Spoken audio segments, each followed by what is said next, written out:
Q&A Part 4, the final Q&A. Starting off with Scott Terry. Scott, you were late to the party, but I will allow it. Scott writes, "Gah, I didn't realize Andy was doing another Q&A. Wish I could have gotten in on it." I'm letting you in on it, Scott. Been wanting to ask Andy about Brendan Fraser. It's funny how you're it's like you're saying you're not directing it to me. It's like you're talking to somebody else, but you just happen to be responding to my video while you're talking to someone else. I've been wanting to ask Andy about Brendan Fraser, in the third person. He dropped out of Hollywood altogether, and now all of a sudden he's popping up everywhere. Could this be an example of one of those situations Andy was talking about a few weeks ago, where a possible occult ceremony / sacrifice occurred on Brendan's behalf? Well, who knows? Like that was always just speculate. When I talked about that, that was all speculation. But who knows? It's Hollywood after all. I mean, if you don't think Hollywood is deep and dark and evil, then you're not paying attention. Brendan Fraser is an interesting character, interesting case. Here's his history as I understand it. Now, I remember when he was like hot shit, like in the late 90s, particularly. With The Mummy, although The Mummy was kind of like a second-rate Indiana Jones, but he was, he was very entertaining. He was like, this is before they call people Chad, but he was very Chad. He was like a very hunky, handsome, sexy star. Not my type, but he was a good-looking guy, male model sort of looks.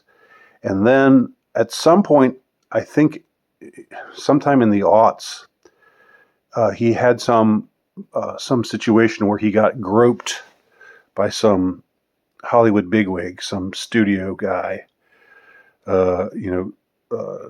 grabbed his junk at some public event or something.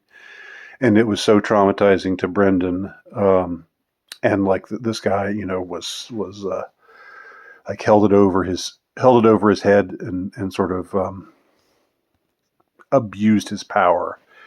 And I think Brendan Fraser, from what I'm told, again, this is just what I've heard, he was so traumatized by this that it sort of drove him out of the business.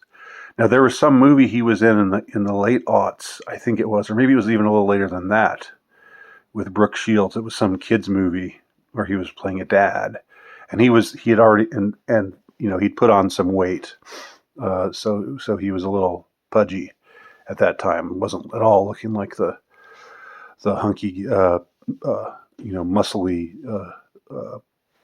matinee idol type that he was, the studly guy that he was in the late 90s and the early aughts. But then after that, and appearing in maybe like a couple things, he mostly just disappeared. And now you're right, he's back. He's in some new movie that I haven't seen yet called The Whale, I think it is. This new movie by the what's his name? I can't remember his name. The director of The Wrestler, and of Black Swan and Pie and Requiem for a Dream. Just shout it at the screen and I'll hear you.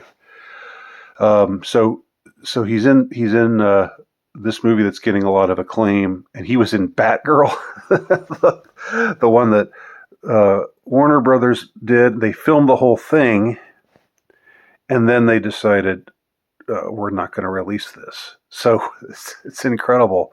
That I don't know. I don't understand how that decision makes any financial sense. They said that they wouldn't, they would cost a lot to promote it, and yeah, it would cost a lot. But why not just release it without any promotion, and try to recoup something off of it. Instead of just filming the whole thing, finishing filming, and then not not even releasing it. It's just wild. It sounds like it was a pretty crappy movie. No, another one of these woke feminist retellings of uh, superhero lore. So no great loss that it was not released, but it's just kind of mysterious. And it's also too bad for Brendan Fraser because he apparently played a villain in it, and he had a pretty meaty role. So I don't know, what happened, why Brendan Fraser is back now. Um, he seems not totally well. He seems like a really nice guy, but he seems like somebody who's still kind of a little bit, mentally iffy. Um, but it's strange that getting groped by some industry bigwig would just destroy a guy. Um, you wonder if there's more to that story than what you've heard. I mean, I could see how it could make you really mad and just make you want to punch the guy in the throat, and then and then just quit Hollywood forever and say "fuck you, you bunch of perverts." But to him, it did, it didn't have that. It wasn't just like that. It was like this was so. This was such a demeaning, humiliating, traumatic kind of experience that it just destroyed him. It just took him out. All right. And now we're going to go to the questions on my second channel, YouTube is my whore, no wiki, which I invite you all to subscribe to if you haven't already subscribed to it. Because who knows what YouTube will do. And my backup channel is, at the moment, it doesn't have any strikes. Bonto Max asks, when is the next pandemic? When was the last pandemic? I mean, the last real one. That's my answer to you there.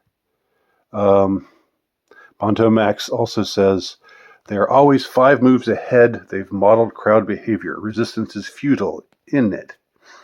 I think Bonto Max knows my hatred of red pilling, and he's just trying to get my goat. He's just sort of trying to trigger me there. I see what you're doing.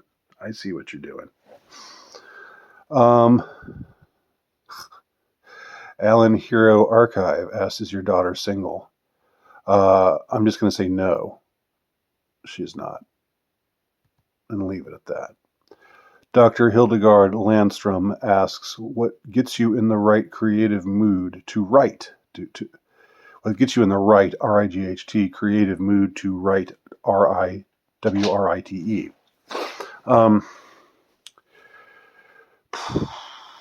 Well, inspiration is a funny thing. You can't really control it. But you can create the conditions that can maybe hopefully bring it about. I like to be in public when I write. Whether I'm in a restaurant or in the mall, of course, or which I can now. I've been able to return to that mall again. You'll be happy to know. Served my time after getting into an unfortunate conflict with the mall cops. So being in public, listening to music, just sort of feeling loose, relaxed, and just not forcing things, just letting it happen. I guess that's the best I can say, but inspiration strikes when you least expect it, and you can't make it happen. It just comes on you. It's like a rapist. It's like a rapist. It just takes you when it wants to take you, and you just when it takes you, you can't do anything about it. I'm cracking myself up here. Sorry. I just thought of the most insane, provocative, offensive way to put it, and so when it takes you, you just might as well enjoy it. Just sit back and enjoy it. God. Um, Zoella's bleeding vagina shows up again to ask, how many YouTube users have you blocked? Maybe like 10 or 15. I only block people if they're just being totally mean and disrespectful. And if they're just, if it's clear that they're just being a dick, that's all they want to do, is just the only reason why they're commenting on my video is to be a dick. And because they don't like me. I've got some haters out there. I don't know how that happened, but it did. And so yeah, those are the only conditions where I block people. And when I do block someone, I don't make a big deal about it. I don't talk about it. I don't make it. They want you to make it into this drama. They want to be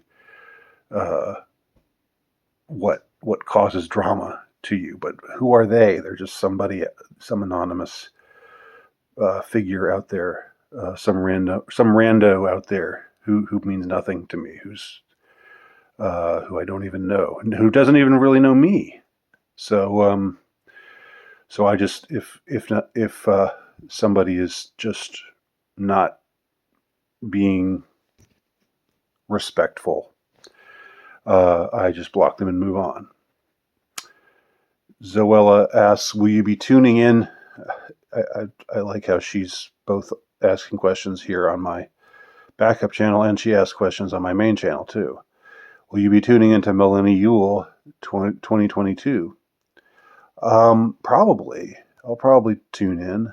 He's on Odyssey now, right? Millennial Woes. Whether I'll tune in or not probably depends on whether I find who he has on as a guest to be interesting or not.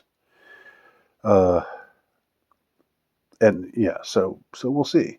Of course, I was on the Millennial once, but that was I don't think that's likely to happen again. And finally, Bob from Soiree Games asks, Pinto or Gremlin?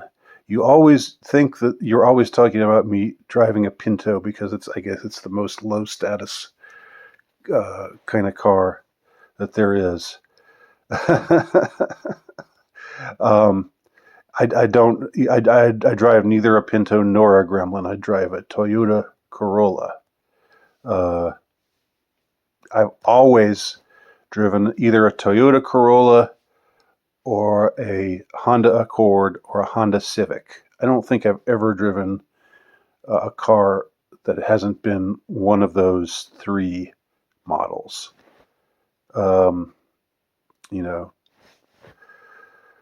They're dependable. They're not flashy, but they get the job done. They get me from point A to point B, and that's really all I ask from a vehicle. All right. Well, that's the last question. So thanks everybody for watching. Thanks everybody for giving me all your mind mind-bending, mind-altering, mind-evolving questions, and hopefully I've come through with the answers that you need. And thus concludes the Q&A, the holiday Q&A. Thanks for tuning in. Talk to y'all soon.